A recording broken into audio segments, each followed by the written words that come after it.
नमस्कार, जी न्यूज देख रहे हैं आप। मैं हूं आपके साथ शिरीन। तो कोरोना संकट के बीच एक अच्छी खबर ये आई है कि कोरोना से लड़ने के लिए प्लाज्मा थेरेपी एक बेहतर विकल्प दिखाई दे रहा है, क्योंकि इसके नतीजे बेहतर आए हैं। इसी पर हम खास पेशकश में बातचीत भी करेंगे। मेरे साथ एलएनजेपी हॉस्पिटल के डॉक्टर जेसी पासी जुड़े हुए हैं। सर, बहुत स्वागत है आपका हमारी इस खास पेशकश में। तो जेसी पासी डॉक्टर के साथ हम बातचीत करेंगे कि आखिर किस तरीके से ये कारगर साबित हो रहा है और कोरोना संकट के बीच ये कितनी बड़ी और कितनी अच्छी खबर है। लेकिन उससे पहले कोरोना वायरस को लेकर दुनिया भर में तमाम तरह के किस तरह से शोध हो रहे हैं, टीका बनाने की कोशिशें हो रही हैं, लेकिन कामयाबी नहीं मिली। कोरोना वायरस के इस संकट से भरे हुए दौर में उम्मीद की एक नई रोशनी से डॉक्टरों के हौसले भी काफी बढ़ गए हैं, बुलंद हो गए हैं। डॉक्टर्स के मुताबिक कोरोना से संक्रमित मरीजों में प्लाज्मा थेरेपी से काफी सुधार आया। प्लाज्मा थेरेपी का ये शुरुआती दौर है, लेकिन नतीजों से उम्मीद काफी बढ़ गई है। कोरोना के खिलाफ जंग में प्लाज्मा थेरेपी से मिलेगी जीत। खून में मौजूद प्लाज्मा से वायरस के संक्रमण का संक्रमण से मुक्त हुए लोग बचाएंगे संक्रमितों की जान। कोरोना से संक्रमित मरीजों को लेकर मेडिकल साइंस में एक ट्रायल की शुरुआत हुई। डॉक्टरों ने कोरोना से संक्रमित गंभीर मरीजों का इलाज प्लाज्मा थेरेपी से किया और इस थेरेपी से मरीजों को काफी फायदा पहुंचा। जिनको प्लाज्मा थेरेपी दी गई, उनके जो एंटीबॉडीज जो उनका सुधार हो रहा है, जो उनकी स्थिति में, वो इस तरह से है कि जैसे उनका रेस्पिरेशन रेट पहले 30 से ज्यादा था, अब 30 से कम हो गया। सैचुरेशन पहले उनका 85 था, अब 90 हो गया। तो वो इस तरह के हमें चिन्ह दिखने शुरू हुए हैं। दिल्ली के एलएनजेपी अस्पताल में प्लाज्मा थेरेपी से कोरोना संक्रमितों के इलाज का शुरुआती दौर है, इसीलिए ठीक हुए मरीजों का आंकड़ा कम है, लेकिन नतीजे बेहद अच्छे हैं। प्लाज्मा थेरेपी में फिलहाल उन मरीजों के खून का इस्तेमाल हो रहा है जो संक्रमण से मुक्त होकर घर जा चुके हैं। देखिए, इसमें जो डोनर का ब्लड है वो हम 250 ml के करीब ड्रॉ करते हैं, लेकिन वो वापस भी चला जाता है। प्लाज्मा निकालने के बाद हम उसको रीट्रांसफ्यूज कर देते हैं। पेशेंट विलिंग थे, लेकिन वो थोड़ा जो जैसे कि हम ब्लड डोनेट करने के लिए किसी और काम के लिए भी मांगते हैं, तो थोड़ा सा पेशेंट, कुछ लोग डर जाते हैं। सभी लोग, एवरीबॉडी डजंट कम फॉरवर्ड, तो काफी काउंसलिंग करनी पड़ती है इसके लिए। संक्रमण से ठीक हुए मरीजों के खून का इस्तेमाल इसीलिए हो रहा है क्योंकि डॉक्टर मानते हैं कि जिन लोगों ने कोरोना को मात दी, उनके शरीर की प्रतिरोधक क्षमता बहुत है। तो लगातार बढ़ते हुए आंकड़े कोरोना संकट कितना बड़ा हो चला है, ये बार बार बताते हैं, ये दर्शाते हैं कि आखिर क्यों हमें सावधान और ज्यादा सतर्क होने की जरूरत है। लेकिन इसी बीच जब ये खबर सामने आई तो ये एक राहत भरी, या फिर कह सकते हैं कि ये एक उम्मीद की किरण है, क्योंकि कोरोना के मामलों को अगर रोकना है तो उसका इलाज, चाहे वो किसी भी फॉर्म में हो, किसी भी तरीके से हो, उस पर काम करना बहुत जरूरी है। डॉक्टर पासी, मैं आपसे ये समझना चाहूंगी कि क्या हम कहें कि प्लाज्मा थेरेपी, चूंकि जिस तरीके से इसके नतीजे सामने आ रहे हैं, ये कामयाब हो रहा है, ये उम्मीद की किरण है कोरोना संकट, इस बड़े संकट के बीच?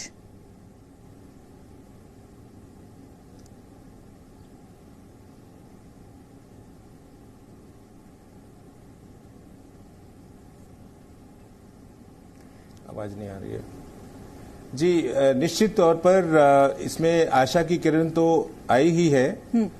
हालांकि हमारे केवल 4 मरीज ही अभी हमने प्लाज्मा थेरेपी शुरू करी है, 4 मरीजों के ऊपर, लेकिन उनके जो शुरू के जो लक्षण में जो सुधार आया है, चाहे धीरे धीरे थोड़ा सा सुधार आया है, लेकिन इससे हमें आशा की किरण डेफिनेटली जगी है।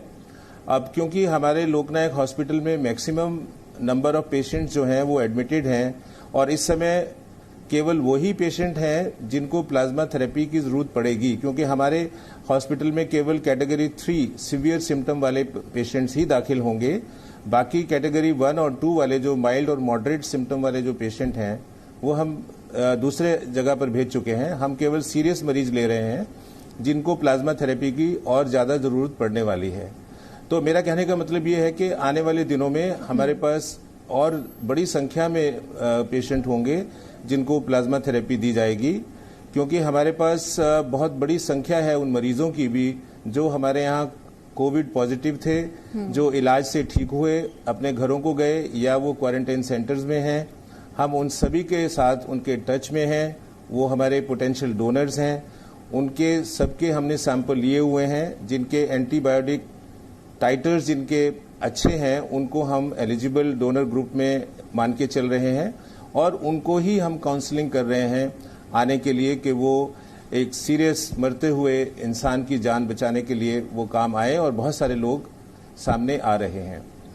ठीक है डॉक्टर पासी, अगर आप बता पाएं कि आखिर ये किस तरीके से काम करता है प्लाज्मा थेरेपी, इसके इलाज की जरूरत किस स्टेज पर जाकर पड़ती है? क्योंकि जो बहुत गंभीर हैं, कोरोना पीड़ित जो मरीज हैं, जो बहुत ज्यादा गंभीर स्थिति में पहुंच चुके हैं, उन्हीं पर यह ट्रायल हुआ है जो कि सफल रहा है। देखिए, ये जो प्लाज्मा हम दे रहे हैं सिक पेशेंट को, ये वो मरीज हैं जिनमें कोरोना वायरस का मैक्सिमम कहर उनके शरीर पर ढाया जा रहा है। मैक्सिमम एंटीजेंस उनको उनके शरीर में घुस चुके हैं, जिसकी वजह से उनके सारे शरीर में, खासतौर पर उनकी चेस्ट, उनके लंग्स के फंक्शन जो हैं वो कॉम्प्रोमाइज हो गए हैं। तो ये जो एंटीबॉडीज हम प्लाज्मा के थ्रू रिकवर्ड पेशेंट के प्लाज्मा से निकाल करके हम मरीज को डालेंगे, तो वो एंटीजन एंटीबॉडी का वो न्यूट्रलाइज होगा। ये एंटीबॉडीज उनको एंटीजन को खत्म करेंगी, जिससे वो जो टॉक्सिसिटी है, जो जहरीलापन है शरीर में, जहां जो पूरे हिस्से में, पूरे शरीर में फैला हुआ है, खासतौर पर हमारे फेफड़ों में, वो तुरंत एक जल्दी स्पीड से सुधार होने की आशा रहती है। जी डॉक्टर पासी, एक और चीज मैं आपसे यहां पर समझना चाहूंगी, प्लाज्मा थेरेपी की बात जिस तरीके से की जा रही है, आज अरविंद केजरीवाल मुख्यमंत्री ने इस बात का जिक्र भी किया कि अब वो लोगों से अपील करते हैं कि वो डोनर बने, क्योंकि इस कंडीशन में लोगों की मदद, लोगों का सहयोग बहुत जरूरी है। तो अगर कोई डोनर बनना चाहता है, जो कोरोना पीड़ित था, उसने इस बीमारी से उबरने में सफलता पाई, वो ठीक होकर घर चला गया, लेकिन क्या उसके लिए भी कुछ चीजें जो हैं, जो प्रक्रिया है, उससे गुजरना होगा, उसके बाद ही वो डोनर बन पाएगा? जी, बिल्कुल सही कहा आपने। जो भी डोनर बनना चाहता है, या हम जिसको डोनर बनने के लिए उत्साहित कर रहे हैं, उनको हम जैसे किसी भी इंसान को हम ब्लड उसका जो डोनेट करते हैं, उससे पहले कुछ फॉर्मेलिटीज होती हैं। उनका ब्लड ग्रुप चेक करना होता है, उस ब्लड के अंदर कोई और इन्फेक्शंस तो नहीं है, HIV इन्फेक्शन, हेपेटाइटिस सी, इस तरह की हम सारी चीजें रूल आउट करने के बाद ही, और वो स्वस्थ होना चाहिए, उसका हीमोग्लोबिन लेवल भी ठीक होना चाहिए। तो ये सारे पैरामीटर्स जो हैं हम पहले चेक कर लेते हैं, उसके बाद ही उसको हम एलिजिबल डोनर कह सकते हैं। और फिर वो उसके बाद जो है हमारी लिस्ट में आ जाएगा। हमने अपने हॉस्पिटल में एक कमेटी बना दी है, एक टीम बना दी है, जो प्लाज्मा थेरेपी का पूरा काम देख रही है। उसमें हमारे ILBS के जो चीफ हैं डॉक्टर शिव सरीन हैं, और हमारे नोडल ऑफिसर जो कोविड को देख रहे हैं हमारे हॉस्पिटल में, उनके साथ और एक टीम मेंबर्स हैं, जिनको सिर्फ इसी काम में लगाया गया है कि वो प्लाज्मा थेरेपी के लिए डोनर्स तैयार करें, एलिजिबल डोनर्स तैयार करें, और इन सिक पेशेंट को प्लाज्मा थेरेपी ताकि जल्दी से जल्दी दी जा सके। डॉक्टर, क्योंकि जो डोनर बनने की कोशिश भी करेंगे, उनके मन में कहीं ना कहीं एक डर जरूर होगा कि कहीं ऐसा तो नहीं, अगर हम ये डोनर बनते हैं प्लाज्मा के, तो कहीं हमारे शरीर में, हमारी बॉडी में इसका कोई इफेक्ट पड़े। तो मैं चाहूंगी सर आप उनके लिए भी बताएं, क्योंकि इतने बड़े ट्रॉमा से निकलना और फिर दूसरे लोगों की मदद के लिए आगे आना, बहुत लोगों से ये अपील तो की जा रही है, लेकिन ये सवाल जरूर मन में होगा कई लोगों के। देखिए, ये बहुत हम देख रहे हैं कि जिन लोगों से हम काउंसलिंग कर रहे हैं, जैसे कि मैंने बताया कि सबसे ज्यादा मरीज जो हैं वो हमारे हॉस्पिटल से ही ठीक होकर गए हैं, जो हमारे पोटेंशियल डोनर्स हैं। उन सब के संपर्क में हैं हम लोग। लेकिन अभी क्या हो रहा है कि परिवार के लोग डरा देते हैं कि अभी तो आप मुश्किल से ठीक हुए हो, जानलेवा बीमारी से बचे हो, शरीर कमजोर है, आपको ब्लड देने से और कमजोरी आ जाएगी। लेकिन ये सब धारणाएं गलत हैं।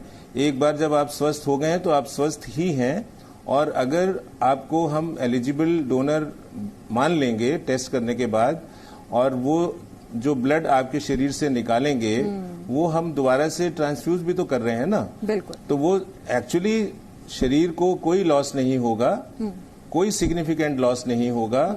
वो ब्लड वापस आपके शरीर में आएगा, केवल प्लाज्मा ही इस्तेमाल होगा दूसरे मरीज में। इसलिए और कमजोरी आने का कोई और कोई और Chances बीमारी नहीं। लगने का कोई स्कोप नहीं है। बिल्कुल। इन सब चीजों से बिल्कुल डरने की जरूरत नहीं है। बल्कि आप मदद कर रहे हैं इस कोरोना संकट में। आप भी एक कोरोना वॉरियर बन सकते हैं और इसीलिए ये बहुत राहत और बहुत बड़ी और अहम खबर कोरोना संकट के बीच प्लाज्मा थेरेपी के जो ट्रायल हुए वो सफल कारगर साबित हुए। बहुत शुक्रिया सर आपका हमारे साथ जुड़ने के लिए, तमाम सवाल और ये डाउट्स लोगों के जो हैं वो क्लियर करने के लिए। तो प्लाज्मा थेरेपी की कामयाबी से दिल्ली के डॉक्टर, दिल्ली के मुख्यमंत्री और दिल्ली के लोग काफी खुश हैं, लेकिन दिल्ली के इलाके से कोरोना को लेकर एक बार फिर डराने वाली खबर सामने आई है। रिपोर्ट देखिए। दिल्ली के जहांगीरपुरी इलाके की एक गली में 46 लोगों में कोरोना के संक्रमण की पुष्टि हुई है। कोरोना पॉजिटिव मिलने के बाद जहांगीरपुरी के एच ब्लॉक को सील कर दिया गया है। वहीं बाबू जगजीवन राम अस्पताल में 7 कोरोना पॉजिटिव के नए मामले सामने आए हैं, जिसमें डॉक्टर और अस्पताल स्टाफ शामिल है। जानकारी के मुताबिक इससे पहले भी इसी अस्पताल से 7 कोरोना के मामले सामने आए थे। डॉक्टर और अस्पताल स्टाफ को मिलाकर कुल 14 कोरोना पॉजिटिव के मामले सामने आए हैं। कोरोना के बढ़ते मामलों को देखते हुए दिल्ली में हॉटस्पॉट जोन की संख्या भी बढ़ा दी गई है। दिल्ली में अब 92 हॉटस्पॉट हो गए हैं। No signal, no worry. Presenting Z News app with live TV, latest updates and expert opinion. Available on Google Play and App Store. Download it now.